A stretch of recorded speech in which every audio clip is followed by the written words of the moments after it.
Friends, ધમુસ kitchen and vlog પર તમારું સ્વાગત છે। મિત્રો, શું તમે ક્યારેય ઇડલીના મોલ્ડમાં બેસન ઘોળી અને કોઈ ચટપટી રેસીપી બનાવી છે? અને જો ન બનાવી હોય ને તો આજે હું તમારી સાથે એકદમ ટેસ્ટી અને ચટપટી એવી રેસીપી શેર કરું છું, જે ખૂબ જ હેલ્ધી છે અને પચવામાં પણ એકદમ સરળ છે। ખરેખર ખૂબ સ્વાદિષ્ટ અને મજેદાર બને છે, ખૂબ ઝડપથી બને છે, જેથી ઇન્સ્ટન્ટથી તમે બનાવીને તૈયાર કરી શકશો। અહીંયા એક ખાસ જણાવી દઉં કે આ કોઈ ઇડલીની રેસીપી નથી, એકદમ ટેસ્ટી અને ખૂબ જ ગજબનો નાસ્તો બનશે।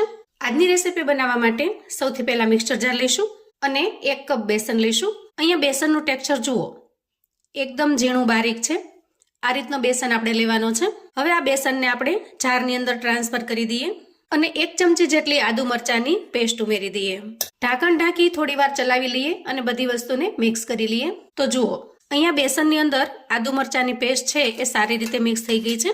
હવે આપણે સ્વાદ પ્રમાણે મીઠું ઉમેરીશું, કેમ કે આપણે પહેલા મીઠું તો ઉમેર્યું જ નથી।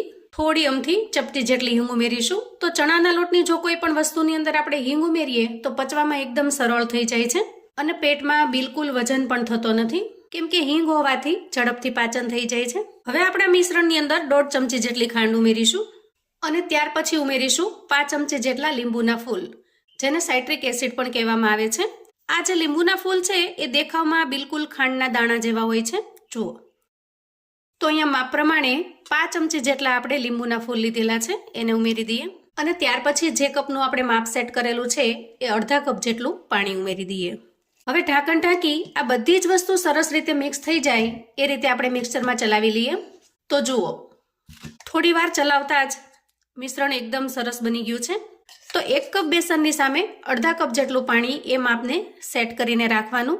હવે આ રીતે મિશ્રણ તૈયાર થઈ જાય એટલે આપણે 2 ચમચી ભરી અને તેલ ઉમેરીશું। જે કોઈ કુકિંગ ઓઇલ આપણે વાપરતા હોઈએ એ કુકિંગ ઓઇલને આપણે ઉપયોગમાં લેવાનું છે। તો હું સિંગ તેલ વાપરું છું, તો મેં અહીંયા સિંગ તેલ ઉમેરેલું છે અને તેલ ઉમેર્યા પછી ફરી આપણે ઢાંકણ ઢાંકીશું અને ખૂબ સરસ રીતે બધું જ મિક્સ થાય એ રીતે મિક્સચરમાં ચલાવી લઈશું। તો જુઓ, અહીંયા બેટર ખૂબ સરસ રીતે તૈયાર થઈ ગયું છે। હવે આપણે તૈયાર થયેલા બેટરને એક કોઈ મોટી કડાઈ કે વાસણમાં કાઢી લઈશું। બેટરને અંદાજે 8 થી 10 મિનિટ સુધી સારી રીતે રેસ્ટ થવા દઈશું અને ત્યાં સુધીમાં આપણે આગળની તૈયારી કરી લઈશું। સૌથી પહેલા આપણે ઇડલીના મોલ્ડ લઈ લઈએ અને એના બધા જ બોક્સને ઓઇલથી સારી રીતે ગ્રીસ કરી લઈએ, જેથી નાસ્તો ચીપકે નહીં અને ખૂબ જ સરળતાથી આસાનીથી આપણે એને ડિમોલ્ડ કરી શકીએ। ત્યાર પછી ગેસ ઉપર ઇડલી પોટ મૂકીશું અને એમાં 2 ગ્લાસ જેટલું પાણી ઉમેરીશું। હવે ગેસ ઓન કરી આપણે પાણીને સરસ રીતે ગરમ થવા દેવાનું છે। પાણી સરસ રીતે ગરમ થાય છે ત્યાં આપણે બેટરને ચેક કરી લઈશું। તો જુઓ, થોડી વાર રેસ્ટ થવાથી બેસન થોડો ફૂલ્યો છે અને બેટર થોડું ઘાટું બન્યું છે। હવે વિસ્કરની મદદથી આપણે બેટરને સરસ રીતે ફેંટી લેવાનું છે। આ રીતે ફેંટી લેવાથી અંદરનું બેસન છે એ સરસ રીતે ફૂલી જશે, થોડો હલકો બની જશે અને નાસ્તો એકદમ સરસ ફૂલેલો સ્પોન્જી અને જાળીદાર બનશે। આ રીતે ફેંટી લેવાથી બેસનનું કદ થોડું વધી જાય છે, એટલે જેટલું બેટર હોય છે એના કરતાં થોડું વધી જાય છે। જુઓ, અહીંયા બેટરને આપણે ખૂબ સરસ રીતે ફેંટી લીધું છે, એટલે બેસન છે એ થોડો હળવો બની ગયો છે, ફૂલી ગયો છે અને હળવો બની ગયો છે। તો તમને ખ્યાલ કેમ આવે કે આ બેસન છે એ હળવો બન્યો? તો એના માટેની પણ એક ટ્રીક છે। જુઓ, આ રીતે કોઈ ચમચો છે એને આપણે બેટરની અંદર ડીપ કરીશું અને પછી પાછળની સાઈડ આ રીતે એક લાઈન દોરીશું। તો આ લાઈન જો ભેગી ન થતી હોય તો આપણું બેટર એકદમ પરફેક્ટ તૈયાર છે। અહીંયા તમે જોઈ શકો છો, આ રીતે લાઈન છે એ ભેગી ન થવી જોઈએ, એકદમ સરસ જે લીટો કરેલો છે એ એમને એમ રહેવો જોઈએ। એનો મતલબ છે કે આપણું બેટર પરફેક્ટ રીતે બનીને તૈયાર થઈ ગયું છે। હવે આ તૈયાર થયેલા બેટરને આપણે મોલ્ડની અંદર નાખીશું। તો આખો મોલ્ડ ન ભરતા થોડો ખાલી રાખવાનો, કેમ કે આ નાસ્તો થોડો ફૂલશે, જેથી આખું મોલ્ડ ભરાઈ જશે। અહીંયા ઇડલી પોટમાં પાણી ખૂબ સરસ રીતે ગરમ થઈ ગયું છે। ગેસની ફ્લેમને હવે આપણે મીડિયમ કરી દઈશું અને હવે આપણે ઇડલી સ્ટેન્ડને સેટ કરીશું।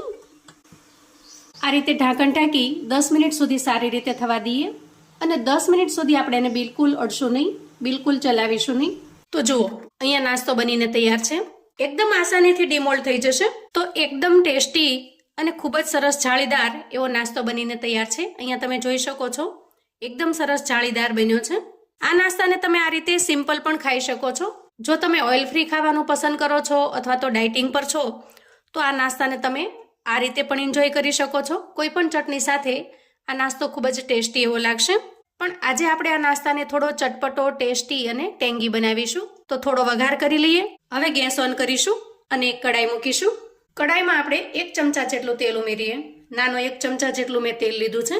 તેલ થોડું ગરમ થાય એટલે આપણે 1 ચમચી જેટલી રાઈ ઉમેરીએ અને 1 ચમચી જેટલું જીરું ઉમેરી દઈએ. લાલ મરચાંના ટુકડા ઉમેરીશું અને મીઠા લીમડાના પાન ઉમેરીશું. મીઠા લીમડાના પાન છે એ તમને આમાં ખૂબ જ સરસ લાગશે ટેસ્ટમાં પણ, જેથી ખાસ કરીને વઘારમાં મીઠા લીમડાના પાન ચોક્કસ ઉમેરજો. હવે આ બધી જ વસ્તુને આપણે સારી રીતે શેકી લઈશું. વઘાર સરસ રીતે થઈ જાય એટલે આપણે એમાં 3 થી 4 ચમચી જેટલું પાણી ઉમેરી દઈએ અને 1 અડધા લીંબુનો રસ ઉમેરી દઈએ. આનાથી નાસ્તો ખૂબ જ ચટપટો અને ટેંગી બને છે. તો જુઓ, અહીં આપણો વઘાર તૈયાર છે. હવે આપણે તૈયાર કરેલો નાસ્તો એમાં ઉમેરી દઈએ અને સાથે સાથે થોડી કોથમીર પણ ઉમેરી દઈશું અને સારી રીતે મિક્સ કરી લઈશું. આ નાસ્તો ખૂબ ઝડપથી અને ઇન્સ્ટન્ટથી તમે બનાવીને તૈયાર કરી શકશો. વળી આ નાસ્તાનો ટેસ્ટ નહીં ઢોકળા જેવો, નહીં ખમણ જેવો કે નહીં ખાંડવી જેવો, એકદમ અલગથી ખૂબ જ ટેસ્ટી અને મજેદાર એવો બનીને તૈયાર થશે. અને છેલ્લે થોડા તલ ઉમેરી દઈએ. તલની જે ક્રન્ચીનેસ છે ને એ આ નાસ્તામાં ખૂબ જ સરસ લાગશે. ગેસને અહીંયા બંધ કરીશું અને નાસ્તાને સર્વ કરી લઈશું. તો ખૂબ જ હેલ્ધી અને ટેસ્ટી એવો નાસ્તો બનીને તૈયાર છે. કોઈ પણ ચટણી સાથે એનું કોમ્બિનેશન એકદમ ગજબનું લાગે છે. ટોમેટો ચટણી, ટોમેટો કેચઅપ કે પછી આ રીતે ગ્રીન ચટણી સાથે પણ તમે પીરસી શકો છો. દરેક ચટણી સાથે એનો ટેસ્ટ એકદમ લાજવાબ લાગે છે. તો મિત્રો, ખૂબ જ ઝડપથી બનીને તૈયાર થાય છે. તો બાળકોને તમે ટિફિન બોક્સ કે લંચ બોક્સમાં પણ બનાવીને આપી શકો છો, અથવા તો સાંજે નાની મોટી હળવી ભૂખમાં બનાવી શકો છો. સવારની ઉતાવળમાં તમારે જો કોઈ ખૂબ ઝડપથી નાસ્તો બનાવવો હોય તો આ નાસ્તો બનાવીને તૈયાર કરી શકો છો. તો મિત્રો, આવું અવનવું જાણવા માટે અને મને સપોર્ટ કરવા માટે ચેનલ પર જો તમે નવા છો તો પ્લીઝ ચેનલને સબસ્ક્રાઈબ કરો. વિડીયો ગમે તો લાઈક અને શેર કરો. તમારા સગા સંબંધી મિત્રોને પણ આપણી આજની એકદમ ટેસ્ટી એવા નાસ્તાની રેસિપી ચોક્કસથી મોકલી આપજો, જેથી એ લોકો પણ બનાવીને તૈયાર કરી શકે, એન્જોય કરી શકે, એના પરિવારને પીરસી શકે. કોમેન્ટમાં મને ચોક્કસથી જણાવજો મિત્રો કે આજની આ ટેસ્ટી રેસિપી તમને કેવી લાગી છે. ફરી મળીશું એક નવી રેસિપી સાથે. ત્યાં સુધી આવજો મિત્રો.